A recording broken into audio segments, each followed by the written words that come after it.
بسم اللہ الرحمن الرحیم۔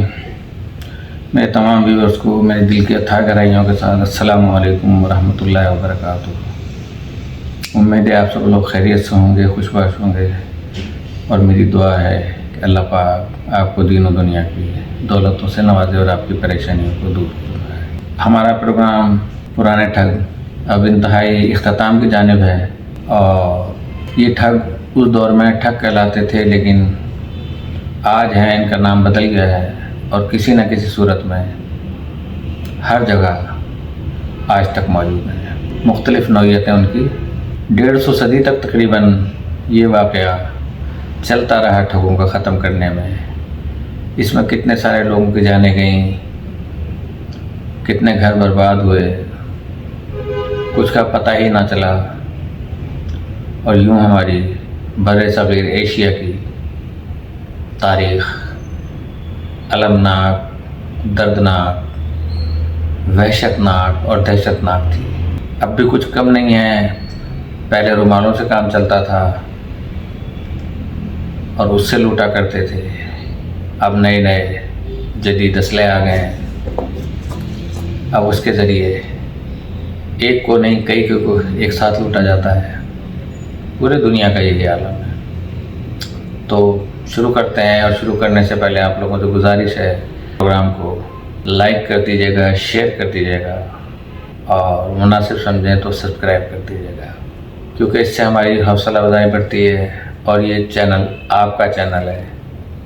میں تو آپ کو صرف تاریخ کے ان اوراقوں میں سے وہ ورق ریزی کر کے بتا رہا ہوں کہ جو ہماری تاریخ ہے۔ کسی نہ کسی طریقے سے ہم سب کا ان سے تعلق ضرور بنتا ہے۔ تو اس میں سب سے مین کردار سلی مین کا تھا، بعد میں امیر علی کا تھا۔ امیر علی کا مختصر سا تھوڑا سا ہے جو انشاءاللہ کل بیان ہوگا، وہ بھی انٹرسٹڈ ہے۔ اور یہ آخری پروگرام سلی مین کا، کہ سلی مین آخر نڈھال ہو گیا۔ پھر یوں ہوا کہ ولیم سلی مین تھک کر نڈھال ہو گیا، اس کی بار بار ترقی ہوئی، اسے کرنل بنایا گیا، پھر بندیل کھنڈ میں کمپنی کا ایجنٹ اور گوالیار میں ریزیڈنٹ مقرر کیا گیا۔ مگر وہ کہیں بھی آرام سے نہ بیٹھا، اور اپنی محنت اور مشقت ایک روز بھی کم نہ کی۔ پھر اس کا جو حال ہوا، اس کا ذمہ دار وہ خود ہے۔ اس کیفیت میں اس نے کئی کتابیں لکھی، ایک انڈین اہلکار کی مسافتیں اور یادداشتیں کے عنوان سے اس کی تصنیف بہت مشہور ہوئی، جسے وکٹورین عہد کی نہایت اہم یادداشت تسلیم کیا جاتا ہے، جسے میمورنڈم کہتے ہیں۔ اس کے علاوہ اس نے 5 بیٹوں اور 2 بیٹیوں کو بھی جنم دیا۔ 1845 میں بر صغیر کا 1,00,000 مربع میل کا علاقہ اس کی عملداری میں تھا۔ اس کا زیادہ تر وقت گھوڑے کی پیٹھ پر گزرتا تھا، اور وہ ہر روز اپنے ضلع کے دورے پہ نکل جاتا، اور اس پر وہ بہت خوش ہوتا تھا، کیونکہ اسے دفتر میں میز کرسی سجا کر بیٹھنے کا ذرا بھی شوق نہ تھا۔ البتہ اس نے اپنا باغ خوب سجایا تھا، جس میں وہ ہر شام چہل قدمی کیا کرتا تھا۔ ساتھ میں اس کے بچے تھے جو اس کا ساتھ دیتے تھے، اور وہ بھی ان بچوں کے ساتھ ہوتا تھا تو خوش ہوتا تھا، جو تازہ سنترے اور لوکاٹ توڑ کر کھایا کرتے تھے۔ لیمو اور انار کے درخت قطاروں میں لگے ہوئے تھے، جن پر پھول مہکا کرتے تھے۔ اوپر سے انگور کی بیلیں اور انجیر اور سیب کے درخت بھی آراستہ تھے۔ باغ سے لگا ہوا گھوڑ سواری کا ایک میدان تھا، کہ جس میں چھوٹی چھوٹی سڑکیں تراشی گئی تھیں۔ سب سے بڑھ کر اس کا کتب خانہ تھا، جس میں 100 طرح کی کتابیں بڑے شوق سے چنی گئی تھیں۔ ہر انسان چنتا ہے، چاہے کتابیں ہوں یا اس کی یادیں ہوں، لیکن آخر سب چھوڑ جاتا ہے۔ مگر ساتھ ساتھ زندگی کے بکھیڑے بھی لگے ہوئے تھے۔ اس کے 2 بچے کمسنی میں مر گئے، باقی 5 پر بخار کے حملے ہوا کرتے تھے۔ آخر انہیں ایک ایک کر کے انگلستان بھیج دیا گیا، کہ تاکہ تعلیم پا سکیں۔ اور اس زمانے میں ہندوستان سے برطانیہ کا سفر بہت لمبا تھا، کیونکہ نہر سوئس نہیں بنی تھی۔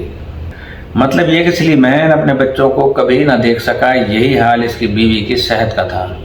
دونوں ریٹائر ہو کر امریکہ جانے کے منصوبے بنانے لگے۔ سلیمان کہا کرتا تھا کہ اگر امریکہ میں غلامی کی لعنت نہ ہو تو وہ دنیا کا بہترین ملک کہلوائے۔ یہ اس وقت 1835 اور 40 کے درمیان سلیمان کا تجزیہ تھا امریکہ سے متعلق۔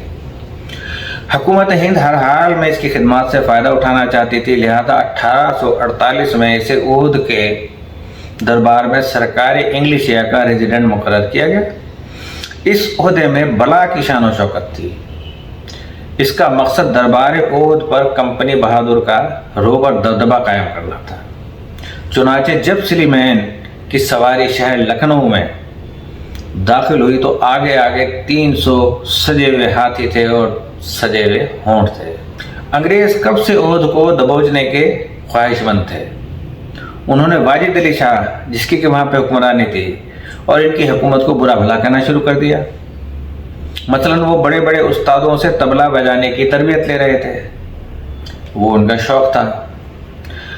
دنیا کو بتایا گیا انگریزوں کی طرف سے کہ لکھنؤ کا والی خالی وقت میں ڈھول بجاتا رہتا ہے، اور جبکہ ہزاروں لوگ شاندار عمارتوں کی تعمیر میں ہاتھ بٹا کر روزی کما رہے تھے۔ کہا گیا کہ سلطنت اودھ میں فاقہ کشی کی نوبت آنے والی ہے۔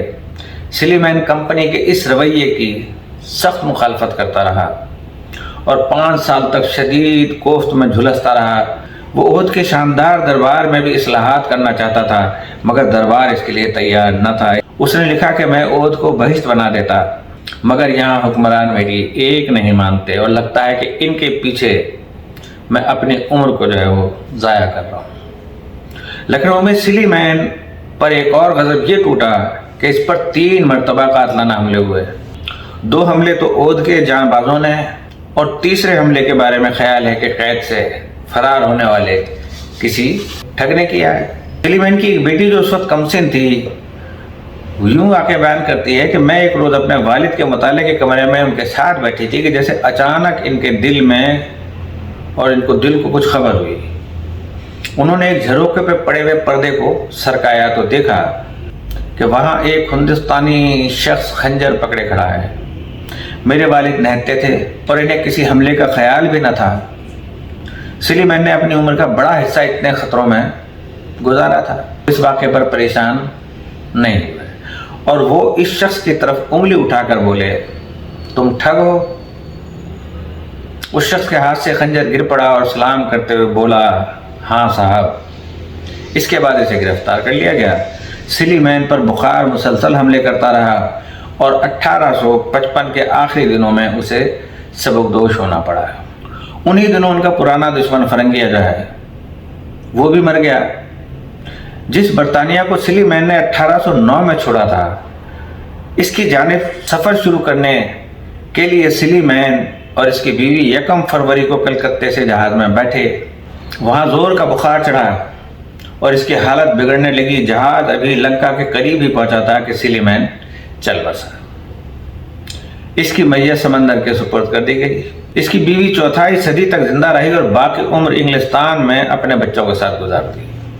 جس روز سلیمان کلکتے میں جہاز پر سوار ہوا تو اس کے 4 دن بعد انگریز نے اودھ پر قبضہ کر لیا۔ اس کی موت کے 1 سال بعد 1857 کی بغاوت پھوٹ پڑی۔ اس بغاوت کے دوران لکھنؤ میں باغیوں نے سلیمان کی ریزیڈنسی کا محاصرہ کیا۔ اندر موجود تھوڑے سے فوجیوں اور انگریز افسروں نے 6 ماہ تک مقابلہ کیا۔ اس دوران ریزیڈنسی میں آگ لگ گئی اور ایک افسر کو اچانک احساس ہوا کہ سلیمان کی بڑی تصویر دیوار پر لگی رہ گئی ہے۔ وہ اپنی جان پر کھیل گیا اور باغیوں کی صفوں سے گزر کر اندر چلا گیا اور تصویر بحفاظت نکال لایا۔ ٹھگوں کا نام و نشان مٹانے والے شخص کی یہ نشانی مٹنے سے بچ گئی اور وہ اب تک سلامت ہے۔ ادھر اسکول آف انڈسٹری میں قید ٹھگ کبھی رہائی نہ پا سکے اور ایک ایک کر کے مرتے چلے گئے۔ ٹھگی لائنز کی خالی ہوئی کوٹھڑیاں منہدم کی جانے لگیں، کیونکہ ہر سال اوسطاً 30 ٹھگ جو ہے وہ مر رہے تھے۔ جبل پور کی جیل کو پاگل خانہ بنا دیا گیا۔ آخر اسکول آف انڈسٹری بھی بند ہوا اور وہاں 9 عمر مجرموں کا اصلاح خانہ کھول دیا گیا۔ وعدہ معاف ٹھگوں کے بیٹے اپنے اپنے کام پر نکل گئے۔